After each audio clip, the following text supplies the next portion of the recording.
E agora seguimos o Você Bonita ao vivo, falando sobre esporão. Eu vou receber o doutor Rafael da Rocha. Seja bem-vindo, doutor. Obrigado pelo convite. E esporão é algo que incomoda muita gente. Muita gente. E eu imagino que tenha pessoas nos assistindo que podem ter esporão sem saber, né, doutor? Com certeza, com certeza. Hoje a gente sabe que mais ou menos 10% da população um dia vai sofrer com isso. Jura? Tanta gente enorme, assim? Enorme.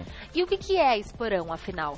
O esporão, na verdade, é um termo popular, né, de uma afecção chamada fascite plantar, que é um processo inflamatório de uma membrana que a gente tem na região da planta do pé, que se origina lá no osso do calcâneo ali atrás, vai até os dedos. Então, é uma inflamação na região onde ela se origina. Entendi. E as pessoas, elas dizem que sentem como se fosse uma fisgada, uma pontada. Isso. E é como se crescesse um ossinho.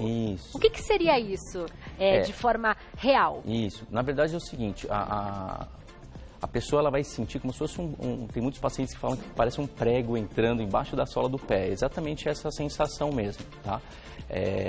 Principalmente quando acorda de manhã. Então é muito comum, quando eu acordo de manhã, dou a primeira pisada, sente aquela fisgada embaixo do pé. Então isso é super comum, ou então muito tempo sentado, na hora que você vai dar o primeiro passo, acaba sentindo essa dor embaixo do pé. Como se fosse um prego mesmo. Exatamente. Mostra pra gente na maquete do pé, onde exatamente esse esporão aparece? Então, esses daqui são os ossos do pé, né? E o esporão, na verdade, é esse aumento, né, ósseo, né? Que, na verdade, muita gente acha que o que dói é a formação do ossinho aqui, do bico de osso. Mas, na verdade, o bico de osso é uma consequência do processo inflamatório crônico. E o que dói, na verdade, então? O que dói é o processo inflamatório. É a inflamação. Não, tem muita gente que tem o esporão, tratou, não sente mais nada, mas mantém o esporão. O esporão é uma consequência da inflamação. Entendi, ó, na foto causa. Dá pra ver direitinho, então, né? Ficar ao lado do calcanhar. Exatamente. Nasce mesmo um ossinho? Nasce. Pelo processo inflamatório crônico, acaba calcificando alguns tecidos ali da fáscia plantar, que é essa membrana. Ela se calcifica e forma um ossinho. Mas não é a causa do problema, e sim uma consequência. O osso surge por conta da inflamação dessa parte do pé. Perfeito. E por que a última recomendação é a cirurgia? Uma vez que, teoricamente, né, pra gente que é leigo, se eu retiro este osso, eu resolvi o problema. Sim, porque na verdade, assim, a cirurgia realmente é a última das últimas opções, né? Porque fazendo o tratamento de uma forma adequada, porque a base do problema, principalmente, é a falta de alongamento. Né, principalmente da musculatura posterior, que a gente chama de cadeia posterior, tanto da perna quanto da coxa. Então, trabalhando os alongamentos de uma forma religiosa, ali todo dia, a tendência da melhora é muito grande. Entendi. Né? Então, a cirurgia a gente mantém apenas para casos muito refratários, que não respondem bem ao tratamento Porque o conservador. pós-operatório deve ser complicado, né? Uma vez que o pé nos sustenta. E assim, cientificamente falando, não é um tratamento que tem um resultado tão bom, o tratamento cirúrgico. E como que é feito o diagnóstico? O diagnóstico aparece no raio-x, o esporão? O diagnóstico basicamente é clínico, né? Então é um exame físico e a história do paciente. Com isso a gente já consegue fazer o diagnóstico. Na radiografia vai aparecer o esporão, né? Mas, como eu já falei, não é a causa do problema. Sim, ó, tá a fotinho aí de um raio-x, dá pra ver, né? Então, esse ossinho... Esse ossinho. Então, muita gente chega no consultório falando, doutor, eu tenho esporão. Mas, na verdade, não tem dor ali no esporão. Às vezes é outro tipo de dor que mimetiza a dor do esporão. Mas esse esporão que está aparecendo, ele é grande, né? Sim. Mas não necessariamente ele vai causar dor. E por que essa inflamação acontece? Basicamente pela falta do alongamento da musculatura posterior. Do alongamento? Isso. Existem alguns fatores que são fatores de risco, né? Ou fatores que vão desencadear a dor. Mas a base do problema é o alongamento. Então, esses fatores que podem desencadear. Paciente que anda muito de sapatilha, né? Calçados baixos, que tem um solado muito fino, podem desencadear a fascite plantar. Pessoas que trabalham muito tempo em pé com um solado fino, tipo esses sapatênis ou chinelo de dedo. Ou aquelas sapatilhas, né, de mulher também, que parece que a gente está descalça, né? Realmente, para a fascite plantar é horrível. E agora, né, no período de férias, muita gente vai caminhar na praia descalço, ou então usando chinelo de dedo um mês inteiro, acaba desencadeando essas dores. Entendi. Por conta da falta do alongamento e aí o fato de estar usando esses calçados mais baixos, a dor vem à tona. Salto alto também prejudica? Na verdade, o salto alto, ele acaba protegendo um pouco Olha da facite só um plantar. benefício do salto alto. Mas a gente não indica usar o salto claro muito alto, mas para pacientes que estão em crise, que estão iniciando o tratamento, a gente preconiza usar aqueles saltos tipo Anabela, Sim. ou então um tênis que tem um pouquinho mais de elevação posterior. No calcanhar. Protege um pouquinho. Então, andar descalço acaba atrapalhando, né? Isso. Já que não há essa proteção no calcanhar. Mas se você fizer o alongamento adequado durante o tempo correto, junto com uma fisioterapia boa, depois você pode usar qualquer tipo de calçado. O número que você falou no início da nossa conversa de 10% da população é um número impressionante. É muito alto. E há um número maior de mulheres ou homens, ou isso aparece em ambos os sexos? Em ambos os sexos, assim, não existe nenhum trabalho que mostra que o sexo, o masculino ou o feminino é mais comum, né? Mas no dia a dia, a gente acaba atendendo mais mulheres com fascite plantar. E tem idade que costuma aparecer mais ou é realmente em relação aos hábitos da pessoa? Os hábitos, né, mas assim, a partir dos 30 anos, né, antes é uma coisa um pouquinho mais rara de acontecer, mas a partir dos 30 anos depois não tem idade para terminar, na verdade. Né? Tem cura ou só tratamento? O tratamento é a cura. É a cura. Sim, Eu consigo, então, fazer com que esse esporão vá embora. Sim. Ótimo. Pode ser que no raio-x ainda persista o esporão. Mas eu não vou ter mais dor. Mas não vai ter dor, que é Fantástico. o principal. Com né? certeza. É uma dor que incomoda muito, né? Nós temos uma pergunta para você enviada pelo @VocêBonitaTV. E se você tiver alguma dúvida, mande pra gente também. A Amanda quer saber se esporão é hereditário. Não tem nenhuma relação com a hereditariedade. Não, tem relação com os hábitos pessoais mesmo. Sobrepeso se torna um fator de risco para esporão também? O sobrepeso é um fator de risco, sim, porque você aumenta a demanda ali daquela membrana embaixo do pé, que ela é ligada diretamente com a musculatura posterior. Quem tem o sobrepeso, geralmente, não tem muita relação com o exercício físico, né? Ou com alongamento, então são fatores que vão um somando o outro, né? Quem faz muita atividade física com impacto e não alonga, tem mais tendência a ter esporão também? Sim. Um dos fatores também que pode desencadear a fascite plantar ou esporão de calcânio são exercícios de impacto, principalmente de corrida. Tem muito corredor que tem fascite plantar, que na verdade não está preparando o corpo dele para estar exigindo, né, por exemplo, aquela corrida uma distância um pouquinho maior. Então ele tem que mudar os hábitos para diminuir essa dor. Diminuir a dor. Bom, a boa notícia é que a gente consegue sim controlar, né? Então, alguns exercícios que nós iremos aprender hoje, ainda aqui no Você Bonita, você que sofre desse mal vai conseguir diminuir as dores, logo diminuir ou até curar o seu esporão. Nós temos mais uma pergunta enviada pelo @VocêBonitaTV, pode colocar na tela. A pergunta é da Camila. Usar palmilha ajuda? Então, a palmilha, né, que a gente chama de calcanheira, que é a palmilha de silicone vendida, né, nas farmácias, ela pode ajudar porque ela vai elevar um pouquinho a região posterior do calcanhar. Então, isso vai diminuir um pouquinho da sobrecarga da musculatura, né?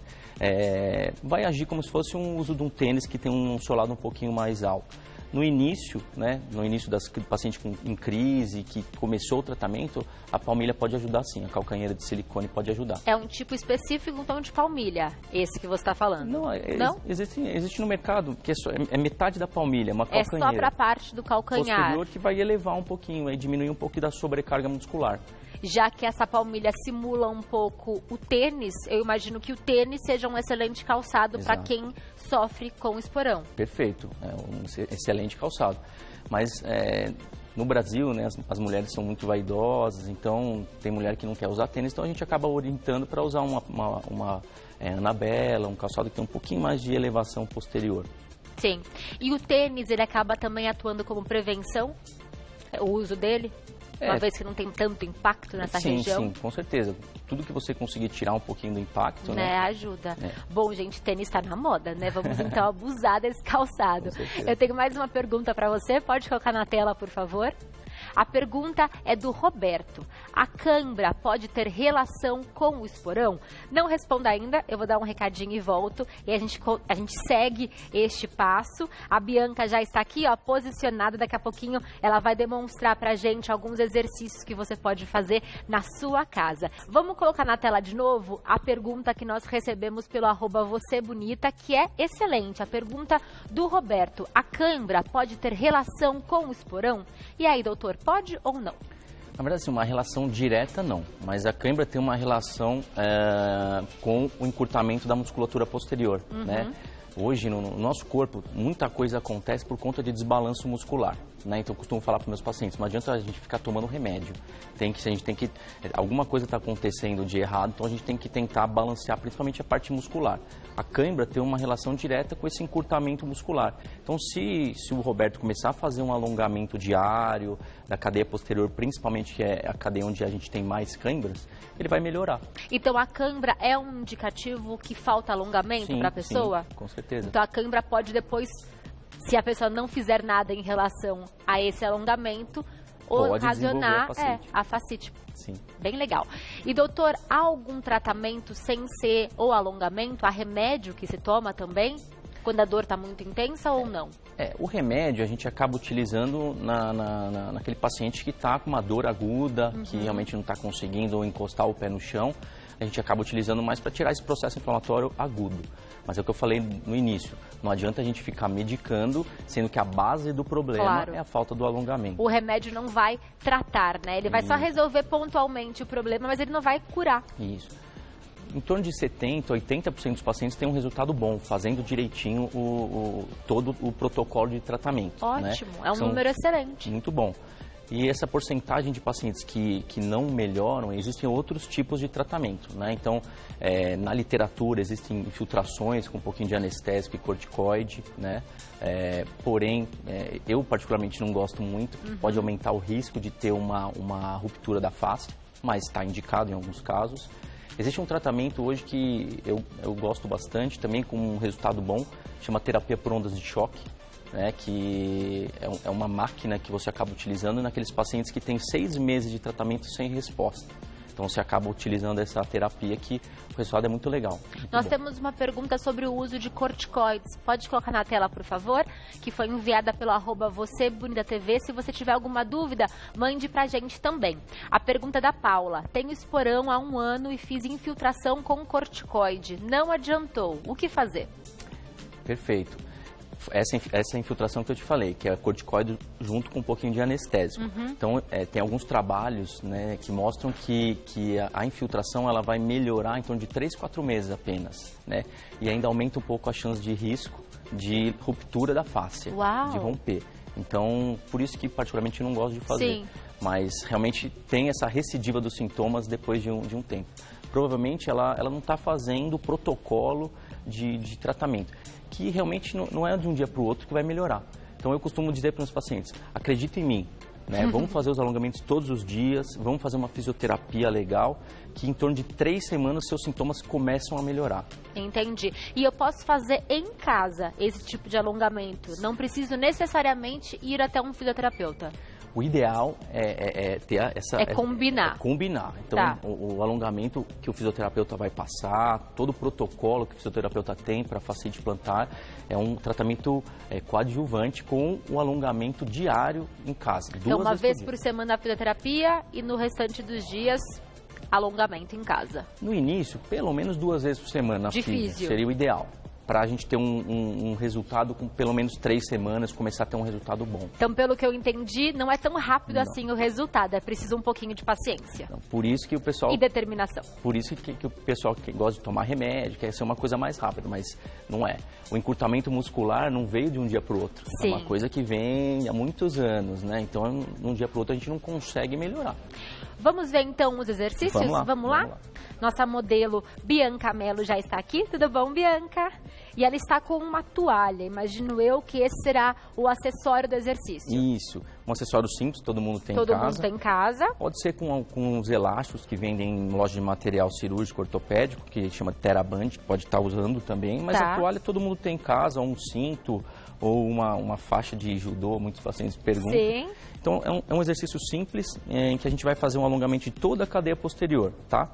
Então, em caso, o paciente sentado no chão mesmo, o ideal seria que ficasse bem encostadinho numa parede. Ah, então pode ter um encosto, era o que eu ia te perguntar, porque para algumas pessoas só essa posição aqui já é difícil. Isso. Então, encostadinha na parede, com o glúteo bem encostado e as costas bem encostadas, ela já está sentada de uma maneira ideal. Perfeito. Tem paciente que não consegue ficar nem nessa posição, de tão encurtado que é a musculatura. Jura? E aí dói demais. Dói a região posterior do joelho, que é o desconforto que vai começar a sentir no início. Quem não consegue inicia com a perna levemente flexionada e aí vai tentando estender? Não. Já estende, assim, não vai acontecer nada, tá bom. Vai alongar. Então tá bom. Então, aí a gente com a toalha, ele mesmo pode fazer, coloca na região do antepé a toalha, né? Sempre com a coluna aqui como se fosse a parede, ela vai puxar.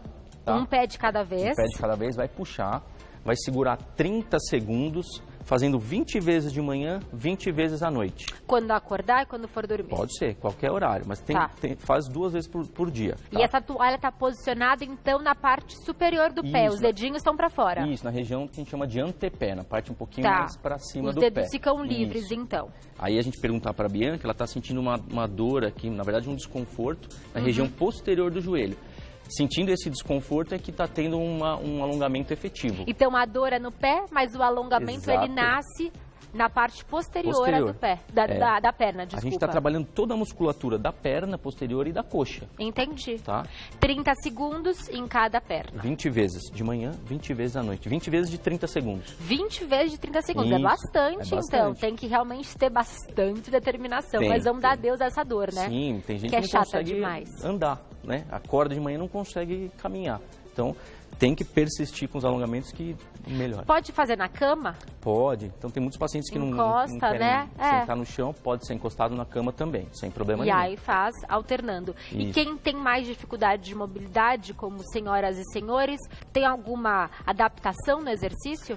Pode fazer deitado. E aí, com as pernas elevadas, você faz essa puxando com o paciente deitado. O ideal é sempre com o tronco bem ereto. Entendi. Né? Porque se ela colocar o tronco para trás, o exercício fica mais fácil. Aí ela não vai sentir muito aquele desconforto atrás do joelho. E tem que ser uma perna de cada vez, porque isso intensifica ainda mais o alongamento. Exatamente. Maravilha. Então tá feito. Tem mais um exercício? Tem mais um. Também é um exercício super tranquilo, né? Esse aqui é o corriqueiro, né? De muita gente que faz alongamento. Então, o paciente apoiando, como se fosse empurrando a parede, tá? Os 2 pés alinhados, tá? O pé que vai ser alongado, né? O membro que vai ser alongado sempre atrás. E aí, ela só vai dobrar um pouco o joelho da frente, deixar o joelho de trás esticado, sempre o calcanhar no chão.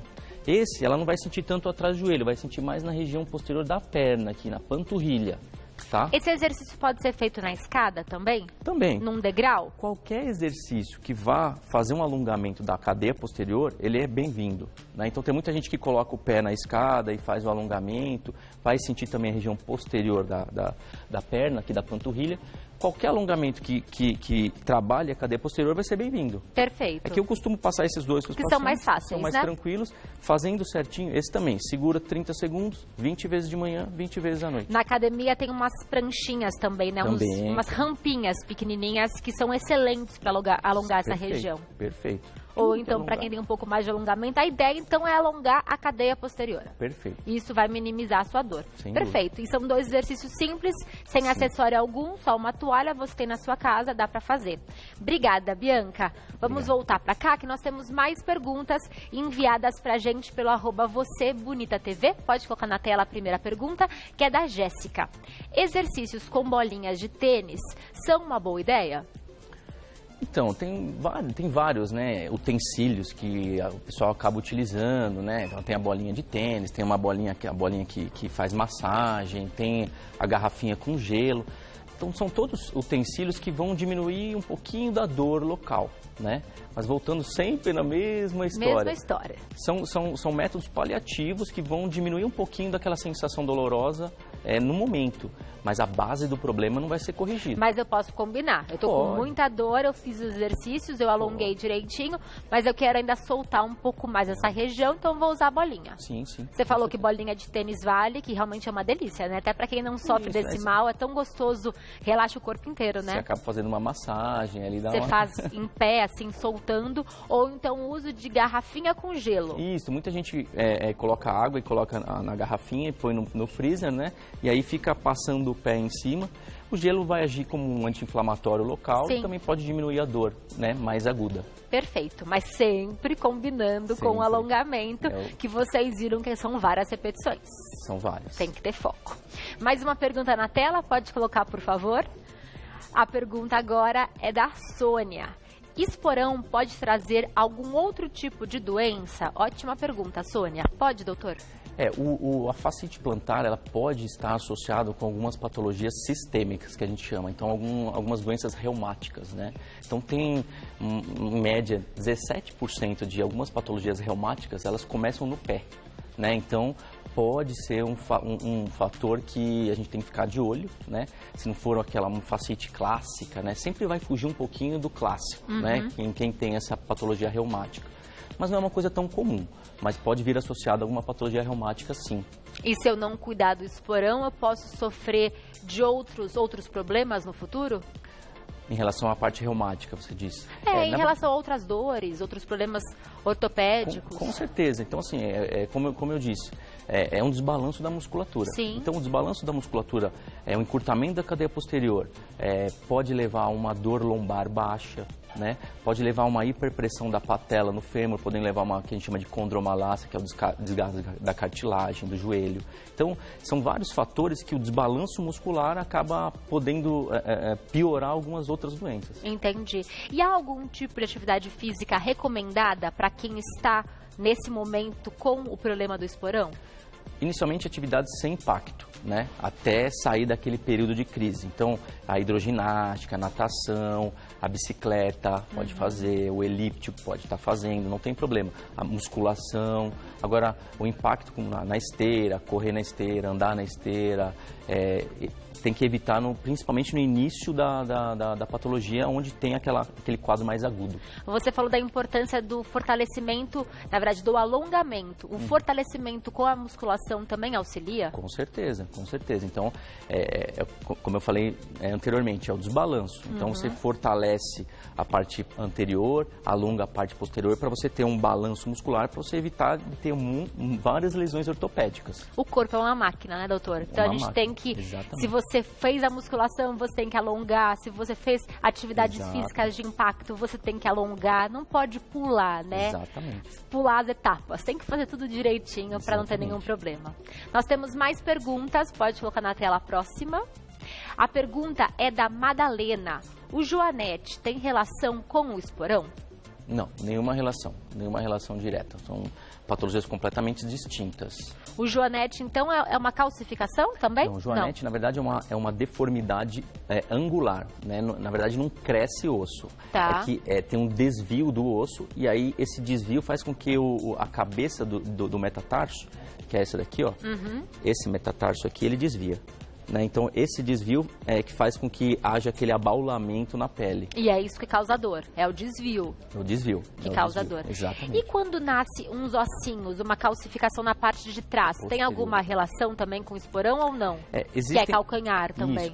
Isso. Esse aqui é um tipo de esporão também, que é o esporão dorsal, que é menos comum, mas também está muito relacionado também ao encurtamento muscular, né? Porque existe o tendão que se insere aqui atrás, e esse tendão ele está trabalhando de uma forma muito tensa, né? Biomecanicamente muito tenso. Então, também começa a haver microlesões na região onde o tendão se insere no osso, e isso calcifica.